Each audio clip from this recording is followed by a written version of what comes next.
Bom dia de novo. Pai, Senhor, irmãos. Pai, gente, tudo bem? Aleluia. Abra sua Bíblia no livro de Juízes, capítulo de número 6, verso de número 12. Juízes, capítulo de número 6, verso 12.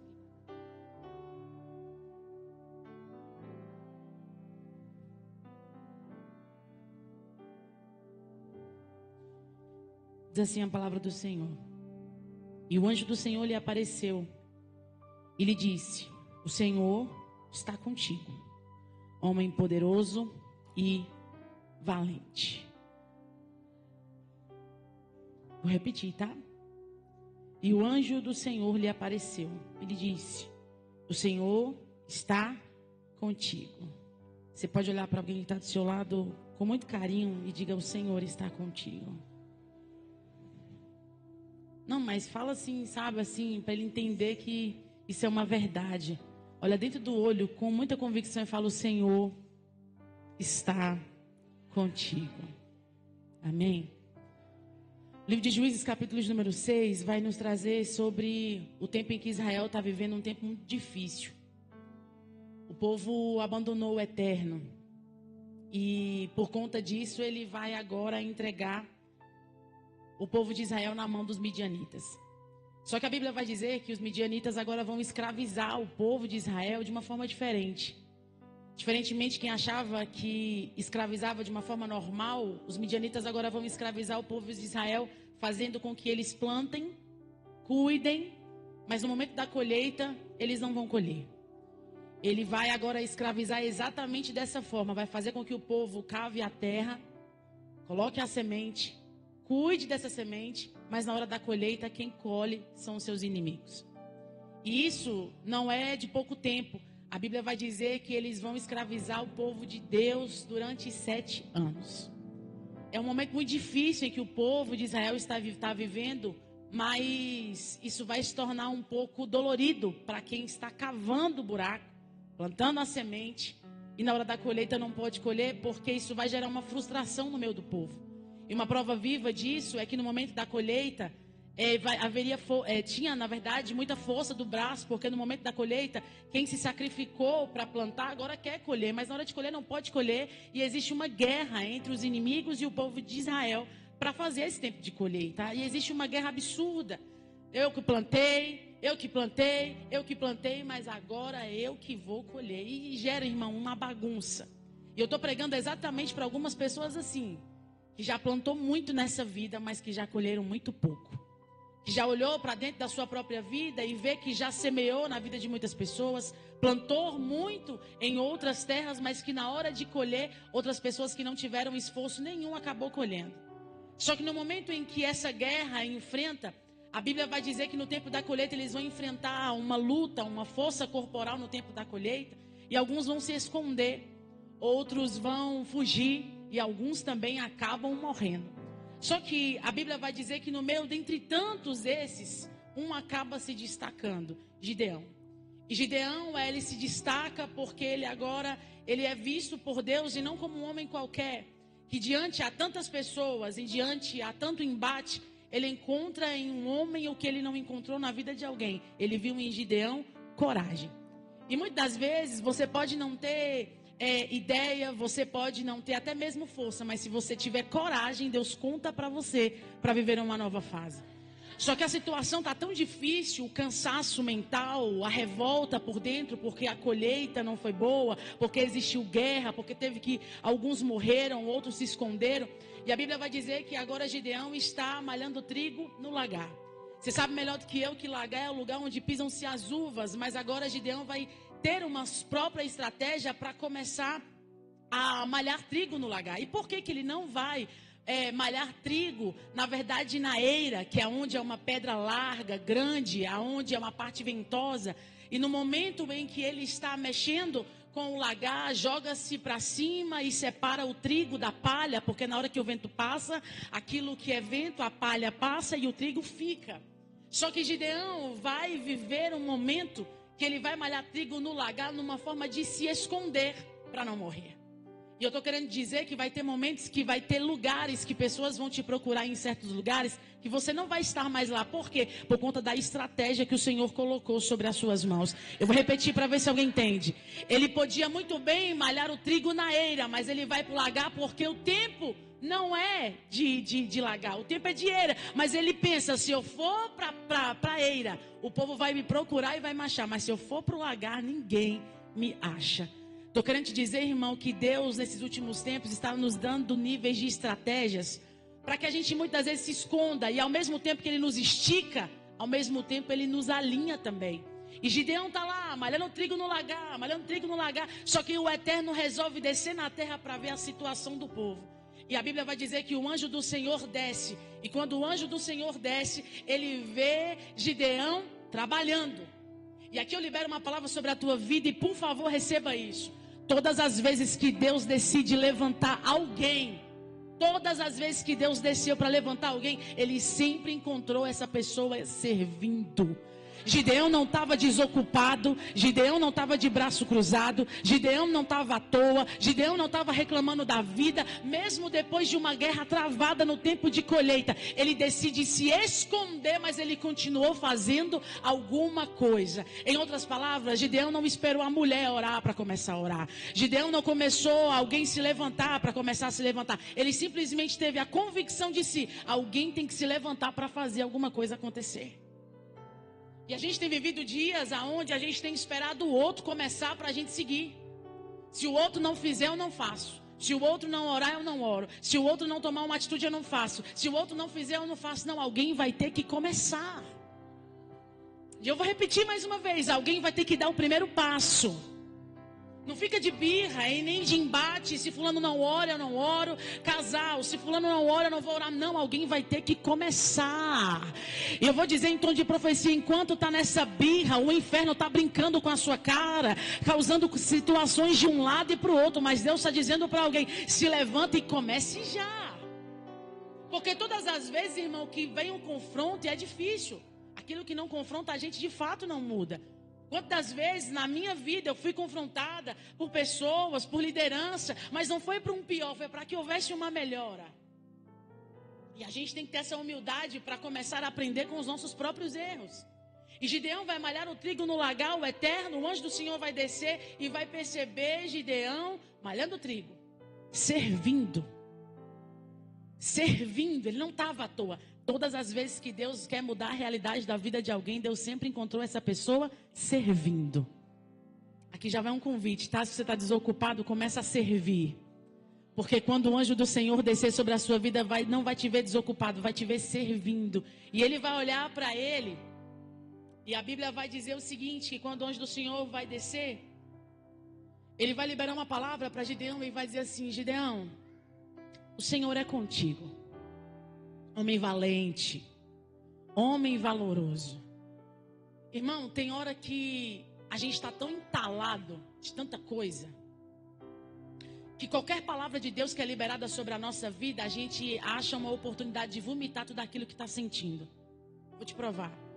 Gideão está totalmente revoltado, angustiado.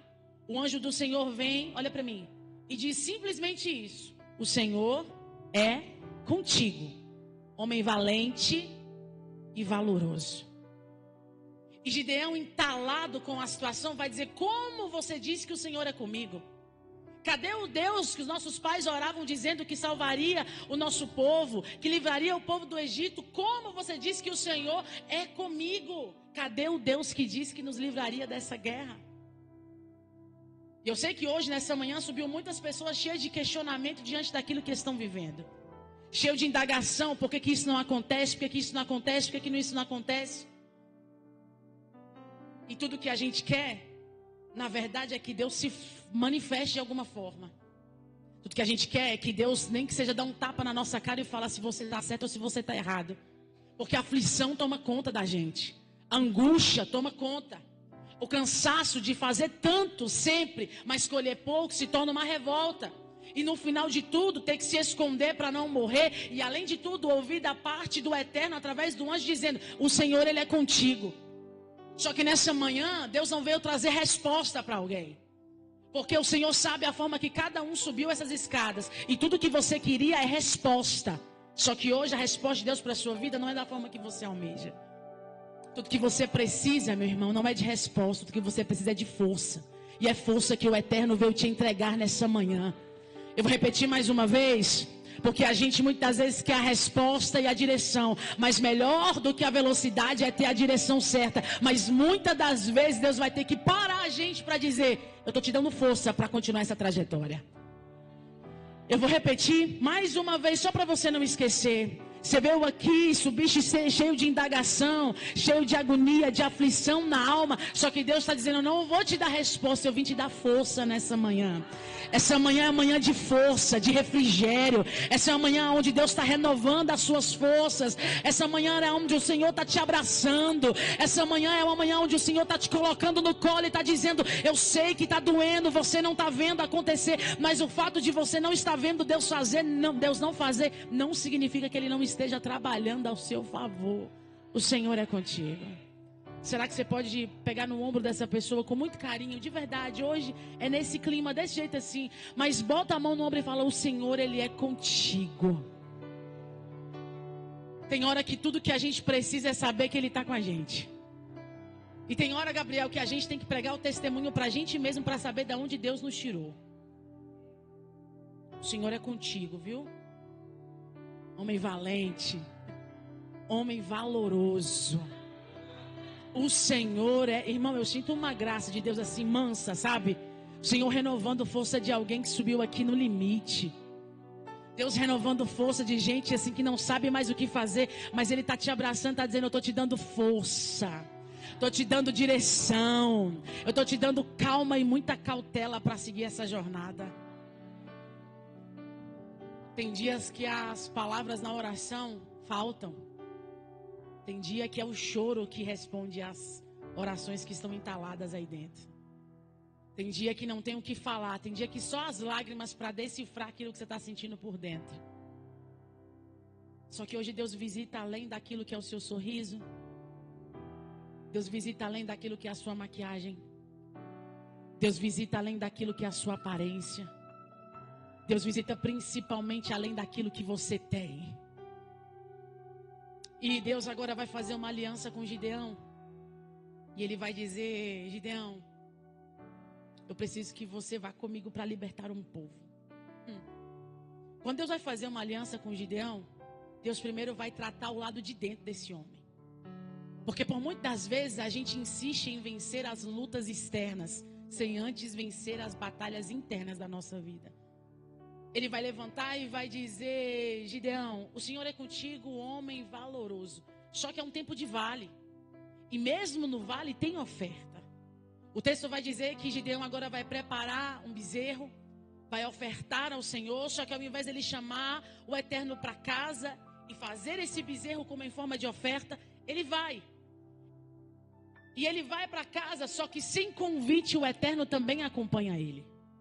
E quando ele chega lá na casa de Gideão, tem uma estátua de Baal estendida. E quem o adorava, na verdade, não era Baal, era seu pai. Não era ele, não era Gideão, era o seu pai. E quando o Eterno chega na casa de Baal, ele simplesmente dá uma ordem para Baal. Para Gideão, desculpa. E ele vai dizer assim: Gideão, quebra Baal. Senhor, mas eu sou o menor da tribo do meu pai. Eu sou o menor da família. É sério que o Senhor está me levantando para isso? É sério. Só que quando o Eterno chega lá, ele vê coisas que estão de pé, que eram para estar destruídos. E eu sei que não vai ter glória nessa parte, mas não tem problema.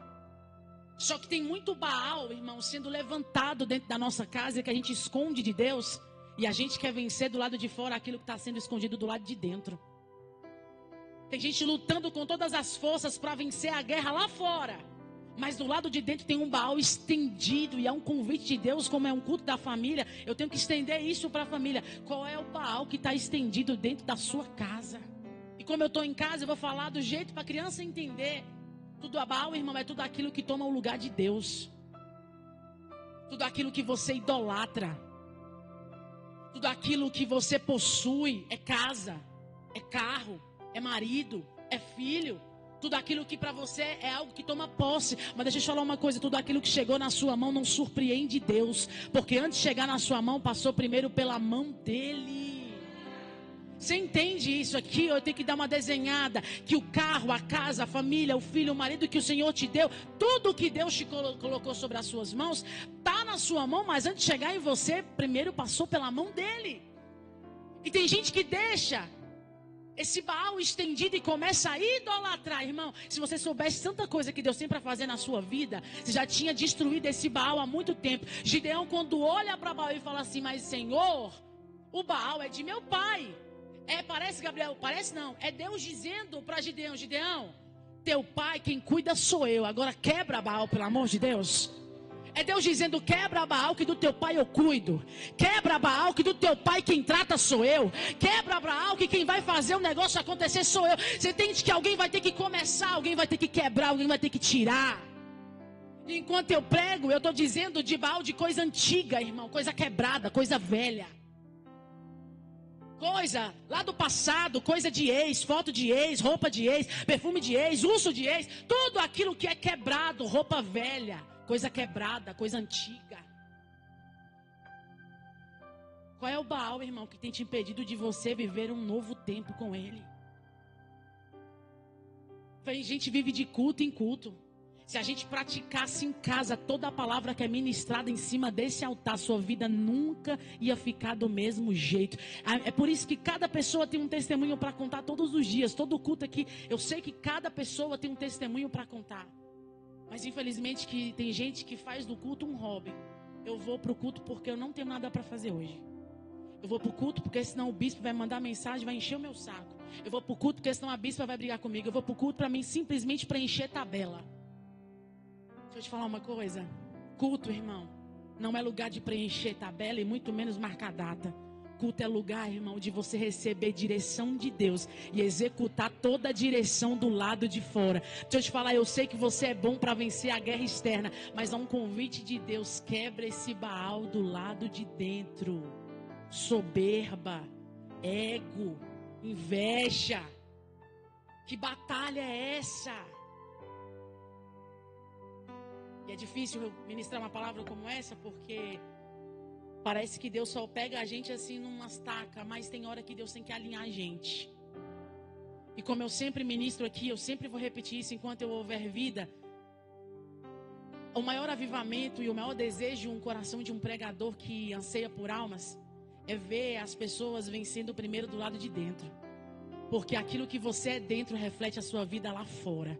Tem gente que reflete fora, mas do lado de dentro é uma baderna. Ainda bem que aqui dentro não existe isso. Só que eu sei que o Senhor está conversando com algumas pessoas aqui. Organiza do lado de dentro. Pra você não ficar sem graça. Olha para esse irmão e fala: precisa organizar do lado de dentro. Irmão, você parece que está triste, né? Mas eu vou repetir. Fala para ele, fala: organiza primeiro do lado de dentro.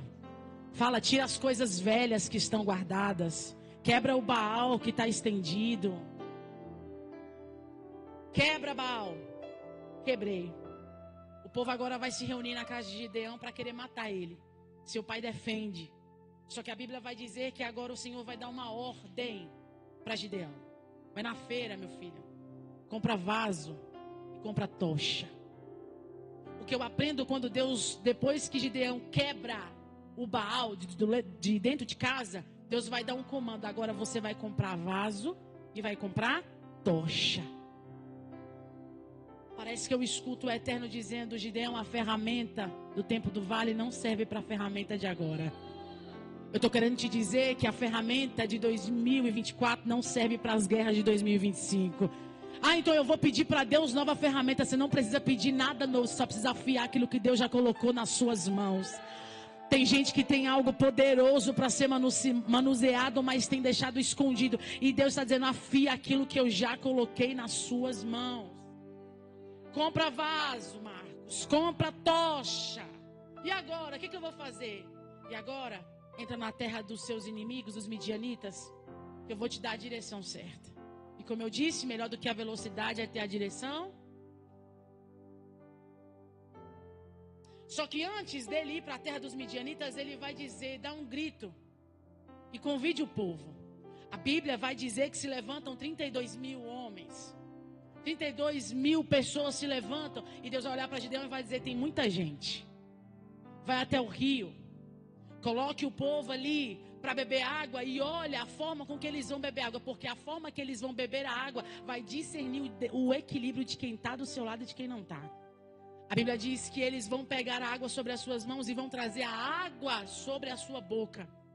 E você sabe do texto, a Bíblia vai dizer que o Senhor de 32 mil, ele vai deixar simplesmente 300 homens. E ele vai dizer: ainda é muita gente. Irmão, agora para pensar comigo. Não é que Deus tem acepção de pessoas. Muito menos que Deus está selecionando pessoas para andar com você. Mas é que para esse tempo, se Deus deixar alguém que é ansioso perto de você, vai te desequilibrar. Quer ver eu te falar uma coisa? Quando o Senhor vai dizer quando o Eterno vai dizer para Gideão: compra vaso e compra tocha. Imagina um vaso cair na hora imprópria. Imagina um vaso cair, Marcos, na mão de quem é ansioso. Acorda, desperta. Só que Deus está selecionando pessoas equilibradas para andar com Gideão. E é isso que você não tem entendido. E é isso que muitas vezes frustra a gente. Porque a gente quer perto quem Deus está colocando para longe. E Deus está trazendo pessoas equilibradas para perto da gente, só para alinhar para esse tempo. É por isso que eu digo, a gente tem que aprender a conviver com um tipo de ausência. Não, mas fulano tem que estar comigo. Não, muitas das vezes não é a hora. E não é que Deus está desprezando alguém. É só Ele dizendo: eu estou equilibrando gente com o mesmo equilíbrio que você, gente com a mesma visão que você, para vencer essa batalha e essa guerra. Se você não entendeu, eu vou repetir. Não é o quanto de gente que está ao teu lado, mas é a qualidade de gente que vai estar contigo nessa jornada. E a gente tem vivido tempo, segura aí, a gente tem vivido tempo aonde a gente passa por algumas batalhas e acha que todo mundo vai nos ajudar, mas nem todo mundo está apto para estar contigo nessa batalha. Nem todo mundo está apto para estar com você nessa guerra. Em outras palavras, nem todo mundo está apto para ver de verdade as suas feridas. Porque tem gente que fala que está junto, irmão, mas quando estiver triste, fica feliz. Tem gente que fala que está com você, mas na primeira oportunidade te empurra. Só que Deus está alinhando a gente, é algo que a gente tem que ter maturidade para entender. Ei, a ausência de pessoas, muitas das vezes, é necessário. E todas as vezes que Deus quer ter um particular com um dos dele, é sempre a gente sozinho. Por isso que a mensagem devocional parou de chegar. É por isso que o áudio da missionária que te ora por você não chega mais. É por isso que as mensagens do Gabriel talvez nem chegam lá dizendo: eu estou intercedendo pela sua vida. É por isso que às vezes você não consegue ter acesso a alguém. Não é porque Deus te abandonou. É porque tem coisa que Deus tem que falar e é só para você mesmo. Mas tem uma coisa que eu tenho convicção, é que você não vai deixar de viver o que Deus projetou sobre a tua vida por conta de alguém. Você não depende de alguém para ficar de pé. Você precisa de pessoas selecionadas. Eu sei que é difícil de dar glória, mas eu tive que aprender muito isso sangrando. Eu tive que aprender a conviver com ausência. Eu tive que aprender a conviver até mesmo com poucas pessoas ao meu lado. Por quê? Porque eu tinha que ter gente mais equilibrada que eu para ficar comigo. Tinha que ser gente mais crente. Quem me conhece das antigas sabe do que eu estou falando. Se fosse uma pessoa mais perturbada do que eu era, dava ruim, eu não estava aqui para contar história. Então, em nome de Jesus, para de afastar quem Deus está trazendo para perto para te ajudar. Para de querer afastar as pessoas que Deus está trazendo para perto para te dar amparo. Tem gente, irmão, que não tem nem o que falar na hora da dor, mas só o fato dela estar perto de você, você já se sente acolhida. E é por isso que Deus colocou essa pessoa que está do seu lado, essa pessoa que está atrás de você, essa pessoa que está na sua frente, para que você dê força para ela no dia da dor.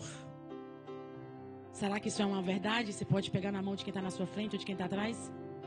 É essa pessoa aí que Deus levantou para esse tempo, para essa guerra. Ah, irmão, eu vou repetir isso aqui porque eu sinto a autoridade da parte de Deus. Hoje o culto está assim manso, sabe por quê? Porque Deus está fazendo isso mesmo, balançando a figueira, selecionando o fruto e trazendo gente que tem equilíbrio para te ajudar. É para esse tempo. É por isso que para de menosprezar. Ah, fulano foi porque não era de Deus para a minha vida. Para com isso. Foi embora porque Deus não tinha para mim. Para, irmão. Com essa imaturidade de dizer foi embora porque era Deus que quis. Muitas das vezes não é assim. Pessoas são ciclos e ciclos. Toda pessoa que passou na sua vida veio para ser resposta para você, ou então você foi resposta para a vida dela. Só que conforme a gente vai subindo de nível, as alianças vão sendo trocadas. É por isso que a gente tem que ficar alinhado com o propósito de Deus para a nossa vida. Ou você segue a visão que Deus entregou para você, ou então vai viver a vida assim, frustrada, achando que todo mundo que passa ninguém presta. E eu já fui um tipo de pessoa que já falei isso, por isso que eu posso falar com propriedade. Fulano passou é porque não era de Deus para a minha vida. Mentira. Ninguém passa na nossa vida sem um propósito. Um dia você foi resposta para a vida de alguém. Um dia essa pessoa te ajudou quando você precisa. E por que não está comigo agora? É porque não tem equilíbrio para viver esse tempo. Eu não sei se você está acostumado com mudança. Eu nem vou terminar isso aqui. Eu não sei se você está acostumado com mudança.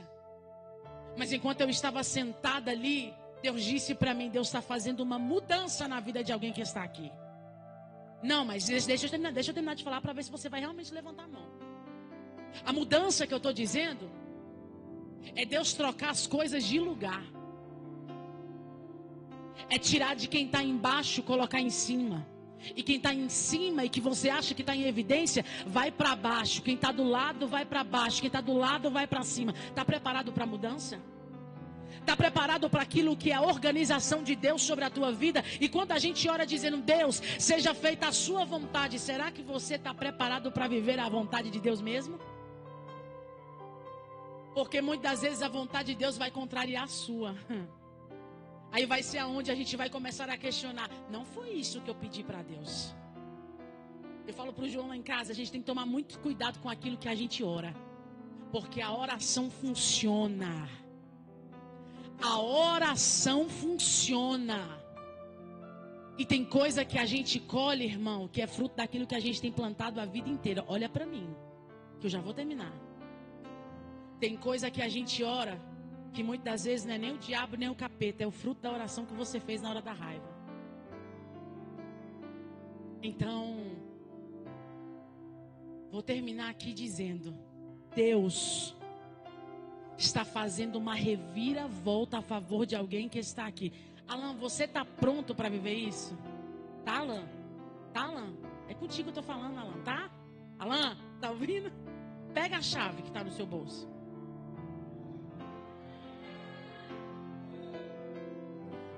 Mas pega uma chave sem